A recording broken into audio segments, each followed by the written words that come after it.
आज के इस वीडियो में मैं आपको बता रही हूँ कि जो मैंने आपको लास्ट असाइनमेंट 6 में जो मैंने आपको क्वेश्चन दिया था करने के लिए, वो थोड़ा सा अलग तरीके से इसको करना है। तो इस एग्ज़ाम्पल में जो मैंने दिया था आपको, उसमें बताऊँगी कि क्या तरीका है या क्या प्रोसेस है सॉल्व करने का जब थोड़ी सी लैंग्वेज डिफरेंट हो क्वेश्चन में।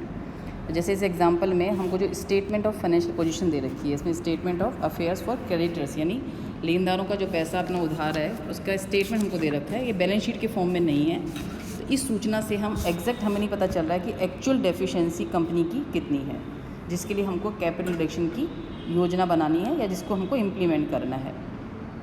तो इसमें पहले हम बैलेंस शीट बनाकर ये निकालेंगे कि एक्चुअल में डेफिशिएंसी कंपनी की कितनी हो रही है।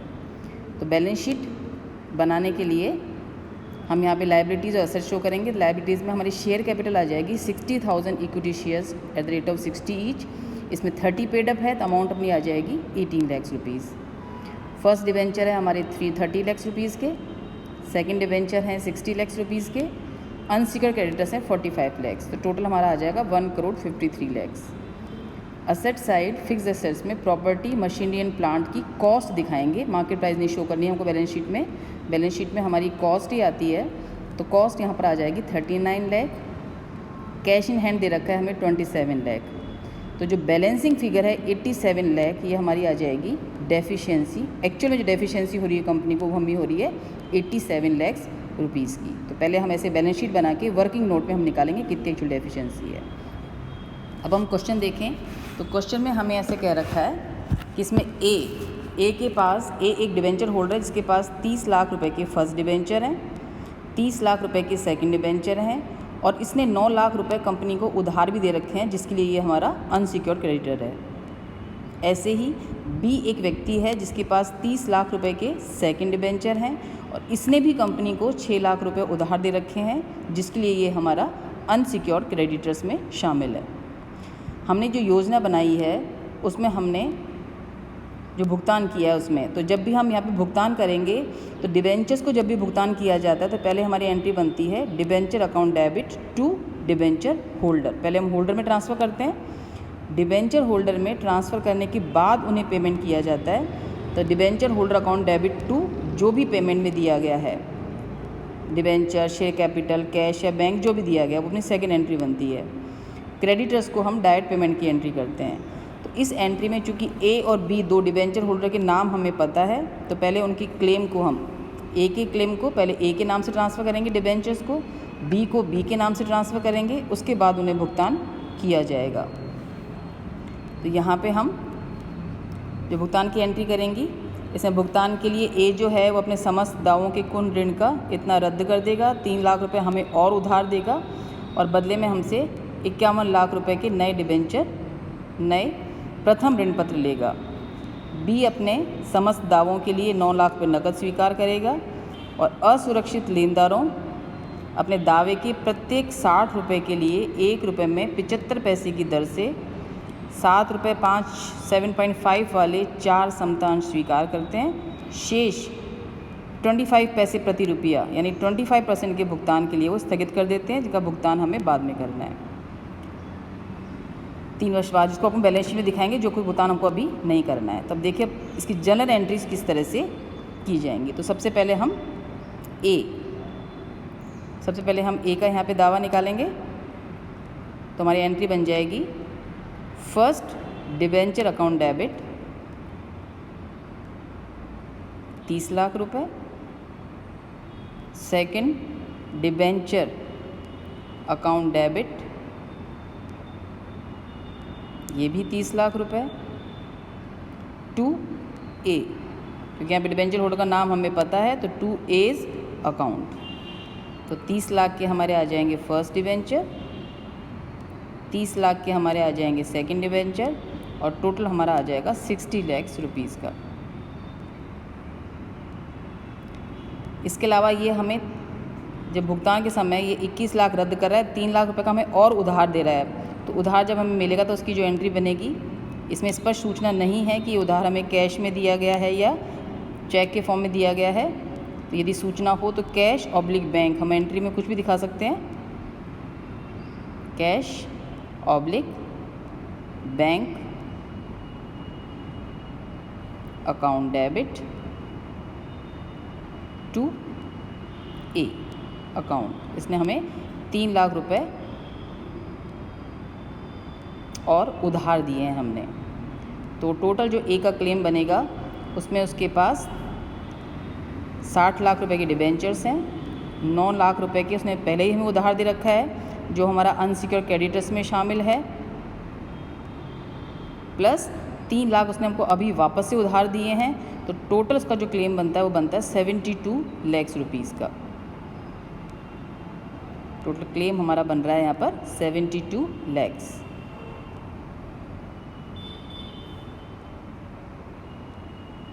जिसमें से 21 लाख वो रद्द कर रहा है, जिसे हम ट्रांसफ़र कर देंगे कैपिटल रिडक्शन अकाउंट में, और 51 लाख रुपए के वो नए न्यू फर्स्ट डिबेंचर हमसे ले रहा है।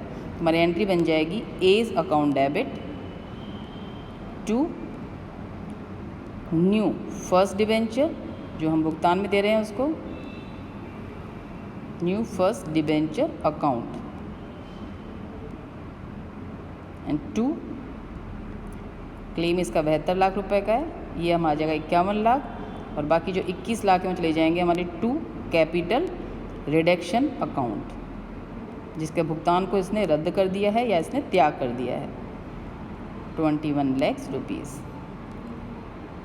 सेम ऐसे ही हम बी का क्लेम निकालेंगे। बी के पास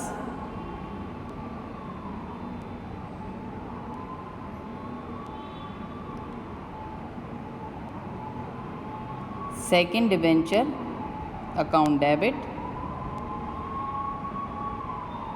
टू बीज अकाउंट, उस पर सेकेंड डिबेंचर हैं 30 लाख रुपए के।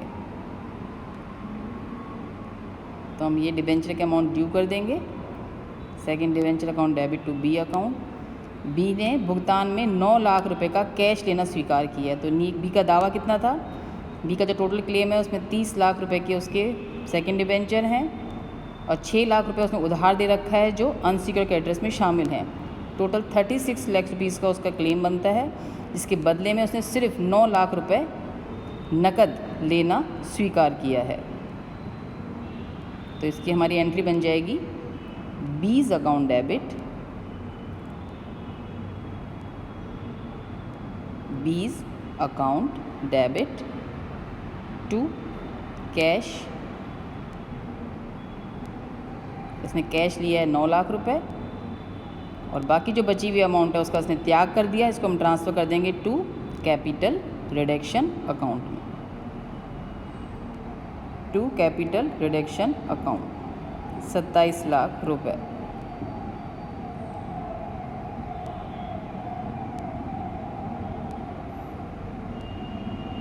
इसके बाद जो थर्ड सूचना है वो अनसिक्योर्ड क्रेडिटर्स को पेमेंट की है, जिसमें उसने कह रखा है कि प्रत्येक 60 रुपये के लिए, प्रत्येक 60 रुपये के दावे के लिए 1 रुपये में 75 पैसे की दर से, यानी 75% के पेमेंट के लिए, तो 60 का 75% 45 रुपीज़ के बदले में उन्हें हम 7.5 रुपीज़ वाले 4 अंश यानी 30 रुपये दे रहे हैं। हम 45 रुपीज़ के क्लेम के लिए हम पेमेंट कर रहे हैं 30 रुपये का, 15 का वो त्याग कर रहे हैं। शेष 25 पैसे प्रति रुपया यानी 25% क्लेम को अभी हमने पोस्टपोन कर दिया है। इसका भुगतान न्यायालय द्वारा योजना को स्वीकार करने की तिथि से 3 वर्ष के अंत में करना है। तो ये चूँकि हमारा ड्यू है अभी, तो इसे हम बैलेंस शीट में अनसिक्योर्ड क्रेडिटर्स के रूप में दिखाएंगे। 75% का पेमेंट हमें अभी करके दिखाना है। तो 75% की एंट्री कैसे करेंगे हम? यहाँ पे हमारा टोटल जो क्रेडिटर्स हैं बैलेंस शीट में वो दे रखे हैं हमें 45 लाख रुपए, जिसमें से ए का हमने भुगतान कर दिया है 9 लाख रुपए का।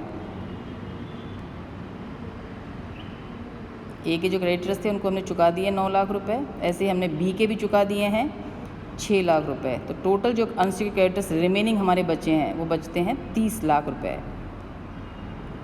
इस 30 लाख का 75% अभी चुकाना है और 25 हमें 3 साल के अंत में चुकाना है। तो इट मीन्स 22,50,000 रुपये का भुगतान हमें अभी करना है और 25% यानी 7,50,000 का भुगतान हमें 3 वर्ष के पश्चात करना है।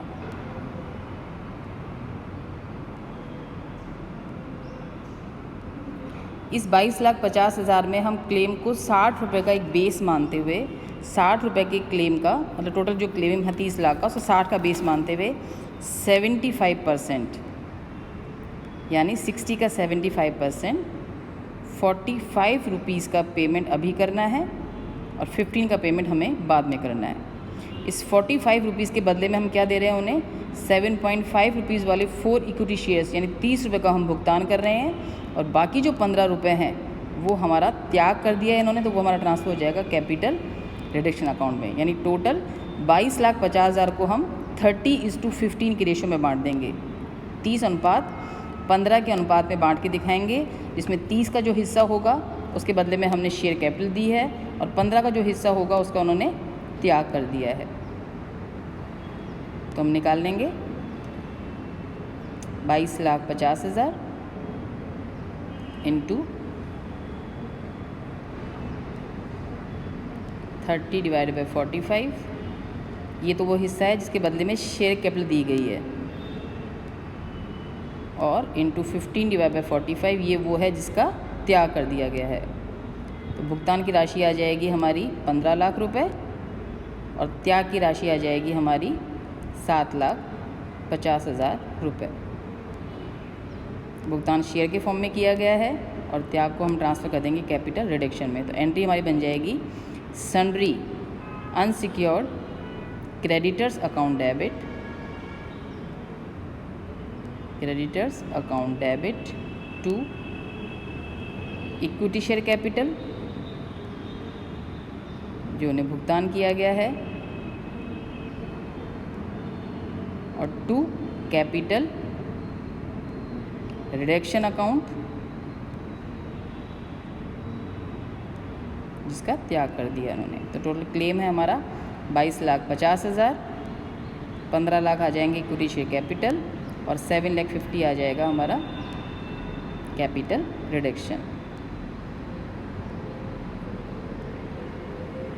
अब टोटल जो कैपिटल रिडक्शन हमारा इकट्ठा हुआ है इसके बाद आगे और कह रखा है, इसमें कह रखा है कि ना मांगी गई पूंजी की पूर्ण रूप से मांग लेना है। तो जो भी हमारे डिफरेंस है बैलेंस है उसको हमने मांग लिया है वहाँ पे, यानी फाइनल कॉल हमने मांग ली है। तो फाइनल कॉल को ड्यू करने की और रिसीव करने की एंट्री करेगी। उसके बाद 52.5 रुपये प्रति अंश रद्द कर दिया है, यानी ये ट्रांसफ़र कर देंगे कैपिटल रिडक्शन अकाउंट में। तो नया जो अंश हमारा बचेगा वो बचेगा 7.5 रुपीज़ के अंकित मूल्य का बच जाएगा। तो हम नेक्स्ट एंट्री करेंगे फाइनल कॉल की। तो एंट्री बन जाएगी हमारी equity share final call account debit to equity share capital account, equity share capital account. हमने 60,000 शेयर्स इशू कर रखे थे, जिसमें 30 रुपीज़ पहले मांग लिए थे, 30 रुपीज़ हमें और मांगने हैं। तो हमारे फाइनल कॉल की अमाउंट आ जाएगी 60,000 at the rate of 30 each, यानी 18 लाख रुपए। हमें पूरा ही पैसा मिल गया है। तो नेक्स्ट रिसीव की एंट्री बन जाएगी bank account debit to equity share final call account, final call account. ये भी हमारी आ जाएगी 18 लाख रुपए से।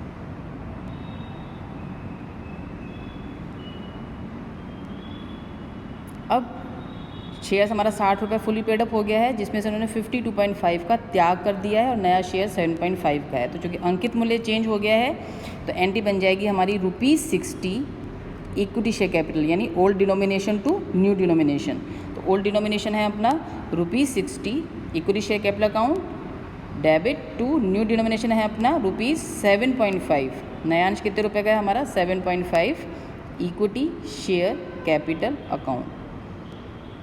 डिफरेंस हम ट्रांसफ़र कर देंगे to capital reduction account.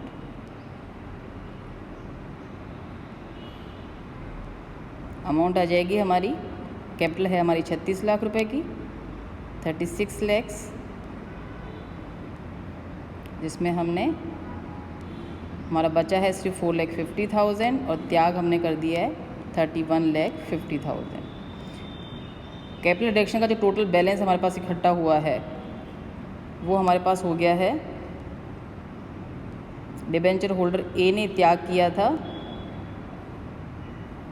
21 lakh रुपए का, डिबेंचर होल्डर बी ने त्याग किया था 27 लाख का,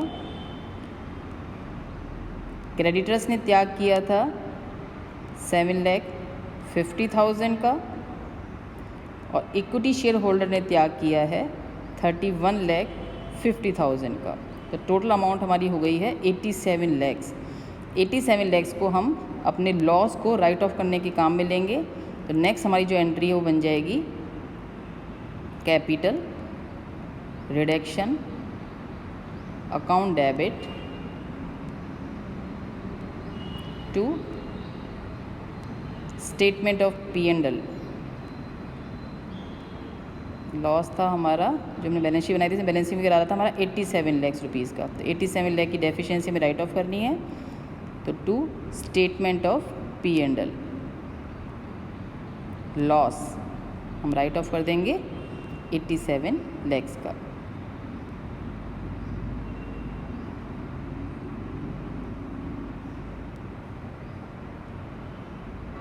स्टेटमेंट ऑफ P&L जो हमारा लॉस है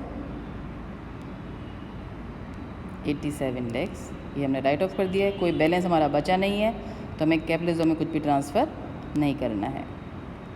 इसके बाद हमारी नई बैलेंस शीट बन जाएगी नए एडजस्टमेंट के साथ।